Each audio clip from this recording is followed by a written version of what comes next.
Bonjour à tous et bienvenue sur ce brief de ce dimanche 7 septembre 2025. On fera comme d'habitude le point sur le Bitcoin, Ethereum et ETH BTC. Avant cela, j'ai créé un questionnaire, je le redis encore une fois. J'ai créé un questionnaire, ça prend littéralement, pour savoir si vous souhaitez adhérer à un groupe privé. Donc ça prend littéralement 30 secondes, il y a 3 questions, vous pouvez rester anonyme. Donc encore une fois, merci à ceux qui l'ont déjà rempli et merci à ceux qui le feront. On va passer sur le BTC. J'ai fait également une vidéo je vais pas revenir sur un point macro parce que j'ai fait une vidéo, elle va apparaître en haut à droite de l'écran. On va voir le calendrier éco de la semaine prochaine et également de cette semaine, notamment avec le NFP, etc. Donc n'hésitez pas à la voir avant ou après cette vidéo.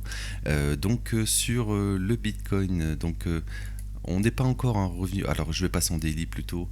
On n'est pas venu, en fait. Je pense qu'on va rebondir sur le Bitcoin parce que, en fait, il y a deux scénarios possibles. Soit on va aller chercher. Aujourd'hui, on est le dernier jour de la semaine également, dernier jour de la bougie weekly. Deux scénarios. Soit on est haussier, donc on va bien rebondir aujourd'hui. Sauver, on va dire, la bougie.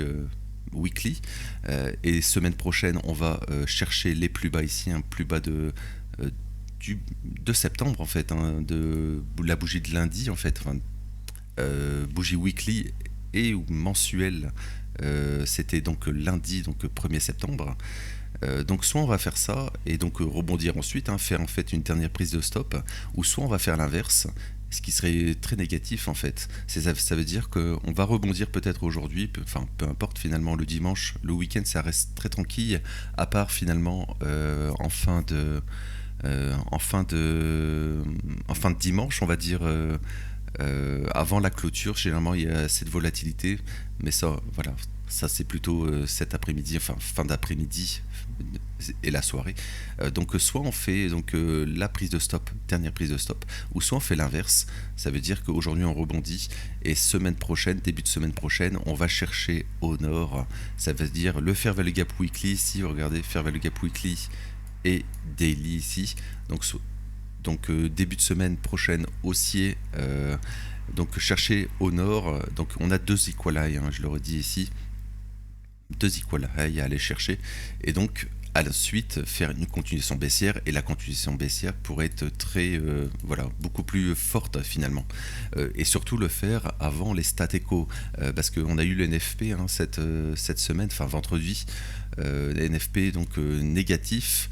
La semaine prochaine on aura le PPI, le CPI, et dans 2 semaines, en fait, finalement on est dimanche aujourd'hui, dans 2 semaines on aura la Fed, et la Fed, la probable baisse des taux, et on price maintenant 3 baisses des taux, et donc il faudra faire extrêmement attention parce que voilà, c'est pricé maintenant. Ça veut dire que chaque mauvaise nouvelle ou bonne nouvelle, peu importe, ça dépend de l'interprétation des marchés, chaque nouvelle en fait peut être un piège et pour retracer tout simplement. Donc il faudra faire extrêmement attention à cela. Sur Bitcoin, finalement, sur du court terme, il n'y a pas grand chose. Je pense qu'on pourra refaire une jambe baissière. Donc soit on va aller chercher ses stops ici, ou soit aller un peu plus bas. Le plus important finalement, ce sera le début de semaine de demain en fait, de la semaine prochaine. Je vais passer sur ETH. Également, ETH est revenu un petit peu plus faible. On est venu chercher les plus bas ici, mais on n'est pas venu ici chercher le plus bas finalement de lundi, également le plus bas du mois de septembre. Ça m'invite également à penser qu'on va aller chercher. En fait, c'est un peu la même chose sur Bitcoin finalement. Soit on fait un rebond ici. Je vais revenir. Voilà. Soit on rebondit, on va chercher tous ces plus. Parce qu'ici on a également des equal high sur l'Ethereum. Alors je vais passer en 4 heures plutôt. En fait, on n'est pas venu chercher le plus haut ici et ici. Et ça m'invite à penser qu'on est dans une sorte de range ici. En fait, on est grosso modo comme ça. Et en fait, on va aller sûrement tester une des deux bornes. Donc pour le moment, au nord, on n'a pas été. Donc ça m'invite à penser que peut-être aujourd'hui, on va peut-être rebondir ici, pourquoi pas. Si on est haussier, bien sûr, on va clôturer une semaine, on va dire, neutre. On va la clôturer, on va dire, sur un rebond pour avoir une bougie weekly, on va dire, assez correcte. et pas terminer sur un plus bas surtout. Donc, et ensuite, semaine prochaine, peut-être faire un nouveau plus bas ici, prendre les stops ici, et donc on aurait ce scénario donc, de consolidation que j'aime beaucoup, hein, manipulation et expansion. Moi, je pense qu'on peut aller rechercher un plus haut, hein, sur Ethereum. Tout simplement, on n'a pas été, hein, par exemple sur ETH euro, on n'a pas été chercher la TH, et également sur le CME aussi.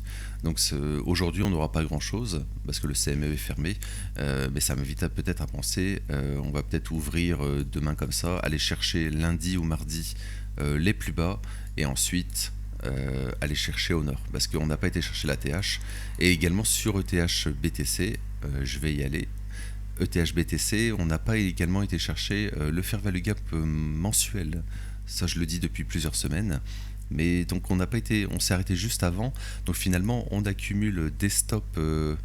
Voilà, les gens short, on va dire, et on accumule vraiment tous des stops ici, etc. Regardez ça. Voilà, on accumule tout cela. On a fait une bougie d'impulsion. Et là, on retrace pendant 2 semaines comme cela. Et toujours, hein, on est toujours dans le fair value gap daily ici. Hein, regardez ça. Donc vraiment, moi, je trouve qu'on peut sur Ethereum, on peut aller vraiment aller chercher un plus haut. Et donc j'en avais parlé. Hein, on a environ 10% ou un peu plus. Oui, un peu plus. Sur les plus hauts ici, on a 12-13%. Et donc ça correspond, hein, avec BTC qui va chercher son fair value gap ici. Voilà, fair value gap ici, ça lui fait 3-4%, on va dire. Et donc ETH, hein, 3-4% plus 11-12, on va dire que ça fait environ 16% de hausse. Et donc ça nous fait ici un nouvel ATH, hein, voilà. Alors, c'est pas très visible. Voilà, ça nous fait un nouvel ATH sur Ethereum. Donc je pense qu'on ira, hein, sur ces niveaux. La question, c'est savoir quand. Est-ce qu'on va retracer plus profondément ou pas? Mais pour le moment, je trouve que c'est assez positif, hein, ce qu'on fait sur ETH. Donc je vais aller sur du 4 heures, mais voilà, c'est le même scénario. Est-ce qu'aujourd'hui on va rebondir un petit peu, semaine prochaine, début de semaine, aller chercher les plus bas pour ensuite aller plus haut, ou l'inverse, hein, aller chercher la borne haute ici, faire comme ça, et ensuite là ça serait plutôt un retracement baissier, et s'il y a un retracement baissier, bah, ça serait vraiment négatif, hein. Mais le prix, enfin la résistance, on crée il y a une résistance, hein, les gens achètent ici, hein. Regardez tous ces mèches qu'on fait, il y a une force acheteuse sur le prix. Donc ça m'invite à penser qu'on ira faire une continuation haussière sur ETH. Voilà, donc sur ETH BTC, il n'y a pas grande nouvelle, hein. On est déjà revenu tout à l'heure, mais c'est un peu similaire à ETH. Moi, voilà, je pense que ce niveau sera retesté ici, et le fair value gap mensuel ici. Donc je ne vais pas faire une vidéo trop longue aujourd'hui, parce que finalement le week-end il se passe pas grand chose voilà, il n'y a pas trop de volatilité, le CME est fermé.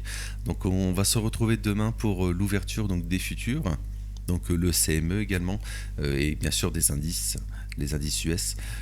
Donc n'hésitez pas donc à aller voir mon questionnaire en description, le Discord aussi, le Discord qui est en description ici, et également donc n'hésitez pas à vous abonner, à liker la vidéo pour la soutenir.